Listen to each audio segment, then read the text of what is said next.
नमस्कार साथियों, अगर मैं आपसे पूछूं कि आपके जीवन भर की कमाई कहाँ सबसे ज्यादा सुरक्षित है या सेफ है, बैंक या पोस्ट ऑफिस में, तो शायद ज्यादातर लोग बिना सोचे कहेंगे पोस्ट ऑफिस, क्योंकि वो सरकार का है। वहीं कुछ लोग कहेंगे नहीं, आज के समय में बैंक ज्यादा सेफ है, क्योंकि आरबीआई उन्हें रेगुलेट करता है। लेकिन अगर आपके बैंक में 20 लाख रुपए जमा है और किसी कारण से बैंक बंद हो जाए, तो क्या आपके पूरे पैसे यानी कि 20 लाख रुपए वापस मिलेंगे आपको? और अगर पोस्ट ऑफिस में 20 लाख रुपए जमा है, तो क्या वहां सरकार 100% पैसा लौटाने की जिम्मेदारी या गारंटी लेती है? सोशल मीडिया पर इस टॉपिक पर हजारों वीडियोस और पोस्ट घूम रही है। कोई कहता है कि बैंक में सिर्फ 5 लाख रुपए तक ही सेफ है। कोई कहता है पोस्ट ऑफिस में एक एक पैसा सरकार की गारंटी से सुरक्षित रहता है। आखिर सच्चाई क्या है? क्या बैंक में पैसा रखना गलती है? क्या पोस्ट ऑफिस हर मामले में बैंक से बेहतर है, या फिर असली वजह कुछ और ही है? आज के इस वीडियो में हम बिना किसी अफवाह के सिर्फ ऑफिशियल नियमों, फैक्ट के आधार पर इस पूरे टॉपिक को समझेंगे। वीडियो के एंड तक आपको साफ पता चल जाएगा कि किस स्थिति में बैंक बेहतर है और किस स्थिति में पोस्ट ऑफिस बेहतर है। और अगर आपके पास 5 लाख रुपए, 10 लाख रुपए, 25 लाख रुपए या उससे ज्यादा रकम है, तो उसे कहाँ रखना सबसे ज्यादा समझदारी होगी। साथियों, वीडियो में आगे बढ़ने से पहले मैं आपको क्लियर कर देना चाहता हूँ कि ये वीडियो इन्फॉर्मेशन पर्पज से बनाई जा रही है, और किसी भी इंस्ट्रूमेंट में इन्वेस्ट करने से पहले आपको अपने फाइनेंशियल एक्सपर्ट से जरूर राय लेनी चाहिए। आप सबसे पहले एक बात समझिए साथियों, सुरक्षित का मतलब सिर्फ ये नहीं होता कि पैसा चोरी नहीं होगा। असली सवाल ये है कि अगर ऑर्गेनाइजेशन ही मुश्किल में पड़ जाए, दिवालिया हो जाए या उसका लाइसेंस कैंसिल हो जाए, तब आपका पैसा कितना सुरक्षित रहेगा। यहीं से बैंक और पोस्ट ऑफिस के बीच सबसे बड़ा अंतर शुरू होता है। बैंक के लिए भारत में एक संस्था काम करती है जिसका नाम है DICGC। ये भारतीय रिजर्व बैंक के अंतर्गत काम करने वाली deposit insurance and credit guarantee corporation है। इसका काम बैंकों में जमा कस्टमर के पैसे को एक निश्चित सीमा तक बीमा सुरक्षा देना होता है। वर्तमान समय के अनुसार किसी भी एक बैंक में डिपॉजिटर का मूलधन और ब्याज मिलाकर अधिकतम 5 लाख रुपए तक का इंश्योर्ड होता है। इसे आसान एग्जांपल से समझिए साथियों। मान लीजिए आपके एक बैंक में एक सेविंग अकाउंट है जिसमें 3 लाख रुपए है, और उसी बैंक में 1.5 लाख रुपए की एफडी भी है। कुछ समय बाद दोनों पर ब्याज मिलाकर आपकी कुल जमा राशि 4,80,000 रुपए हो जाती है। अगर ऐसी स्थिति में बैंक बंद हो जाता है, तो पूरी 4,80,000 रुपए की राशि बीमा के अंदर होने के कारण मिलने की आपको पूरी संभावना रहेगी। लेकिन आप दूसरा एग्जाम्पल देखिए साथियों, अगर उसी बैंक में आपके कुल मिलाकर 12 लाख रुपए जमा है, चाहे वो सेविंग अकाउंट में है, एफडी में है, आरडी में है या करंट अकाउंट में है, तो DICGC उन्हें अलग अलग नहीं गिनता। वो पूरे बैंक में आपकी कुल जमा राशि देखता है। ऐसे में बीमा सिर्फ 5 लाख रुपए तक ही आपको मिलेगा।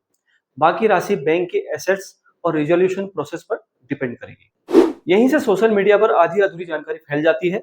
लोग कह देते हैं बैंक में 5 लाख से ज्यादा पैसा रखना ही नहीं चाहिए, लेकिन ये पूरी तरह से सच्चाई नहीं है।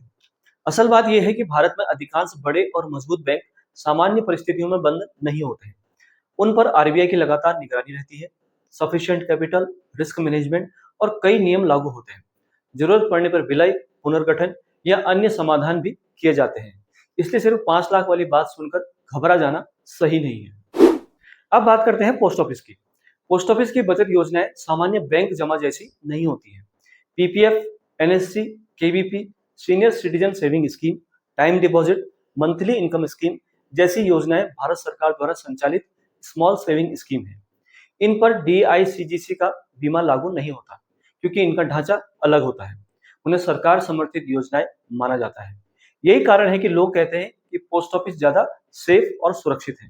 लेकिन यहाँ एक भ्रम दूर करना बहुत जरूरी है। कई लोग सोचते हैं कि पोस्ट ऑफिस की हर सुविधा बिल्कुल बैंक जैसी होती है, जबकि ऐसा नहीं होता है। पोस्ट ऑफिस का उद्देश्य केवल बैंकिंग नहीं, बल्कि बचत योजनाएं उपलब्ध कराना भी है।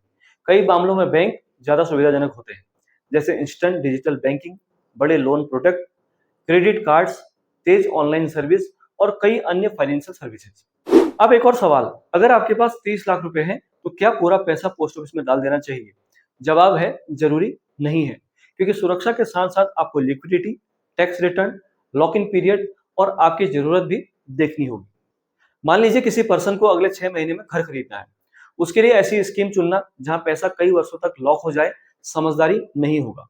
वहीं अगर कोई पर्सन रिटायरमेंट के लिए लंबी टाइम पीरियड तक निवेश कर रहा है, तो उसके लिए कुछ पोस्ट ऑफिस स्कीम काफी यूजफुल साबित हो सकती है। यानी इसे तो सुरक्षा देखकर फैसला लेना सही नहीं होगा। सही फैसला आपकी जरूरत, समय और लक्ष्य पर निर्भर करता है। अब एक और वायरल दावा सुनने को मिलता है कि अगर आपके पास 20 लाख रुपए हैं तो उन्हें 4 अलग-अलग बैंकों में 5-5 लाख रुपए करके रखवा दो, तब पूरा पैसा इंश्योर्ड हो जाएगा।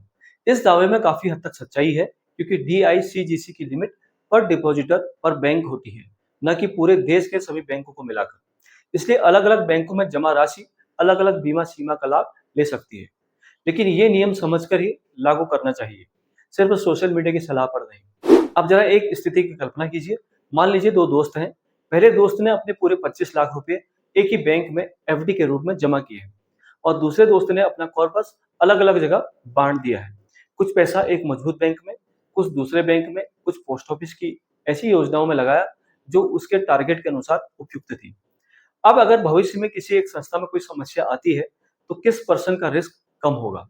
जाहिर सी बात है, जिसने अपने पैसे को समझदारी से अलग-अलग जगह रखा है, उसका रिस्क कम होगा। यही फॉर्मूला बड़े निवेशक भी अपनाते हैं और इसे डाइवर्सिफिकेशन कहा जाता है। अब एक और बड़ा सवाल कि क्या पोस्ट ऑफिस कभी बंद हो सकता है? व्यवहारिक रूप से पोस्ट ऑफिस भारत सरकार के डाक विभाग के अंतर्गत काम करता है। इसकी स्मॉल सेविंग स्कीम सरकार द्वारा संचालित होती है, इसलिए इन्हें बहुत सुरक्षित माना जाता है। लेकिन इसका मतलब ये नहीं कि हर पर्सन को अपना पूरा पैसा सिर्फ पोस्ट ऑफिस में ही रखना चाहिए, क्योंकि निवेश का फैसला केवल सुरक्षा से नहीं होता। आपको ये भी देखना होता है कि पैसे की जरूरत कब पड़ेगी, कितना रिटर्न मिलेगा और उस स्कीम में समय से पहले पैसा निकालना आसान है या नहीं। यहीं पर बैंक कई मामलों में आगे निकल जाते हैं। मान लीजिए किसी पर्सन की फैमिली को अचानक मेडिकल इमरजेंसी की जरूरत पड़ती है। अगर आपका मैक्सिमम पैसा ऐसी स्कीम में है जहां समय से पहले विड्रॉल पर नियम और पेनल्टी लागू होती है, तो आपको परेशानी हो सकती है। वहीं सेविंग अकाउंट या कुछ बैंक में एफडी में भी जरूरत के अनुसार पैसा निकालना कंपैरेटिवली आसान हो सकता है। इसलिए केवल सबसे सुरक्षित शब्द देखकर फैसला करना हमेशा सही नहीं होता। अब बात करते हैं इंटरेस्ट यानी कि ब्याज या रिटर्न की। बहुत से लोग सोचते हैं कि पोस्ट ऑफिस हमेशा से बैंकों से ज्यादा ब्याज देते हैं। ये पूरी तरह से सही नहीं है। कुछ समय में पोस्ट ऑफिस की कुछ योजनाएं बेहतर रिटर्न देती हैं, जबकि कई बार बैंक एफडीज भी इससे ज्यादा रिटर्न देते हैं। यानी ये समय, स्कीम और बैंक पर डिपेंड करता है। इसलिए निवेश करने से पहले उस समय की ऑफिशियल इंटरेस्ट रेट जरूर देखनी चाहिए। अब एक और जरूरी बात टैक्स की कर लेते हैं।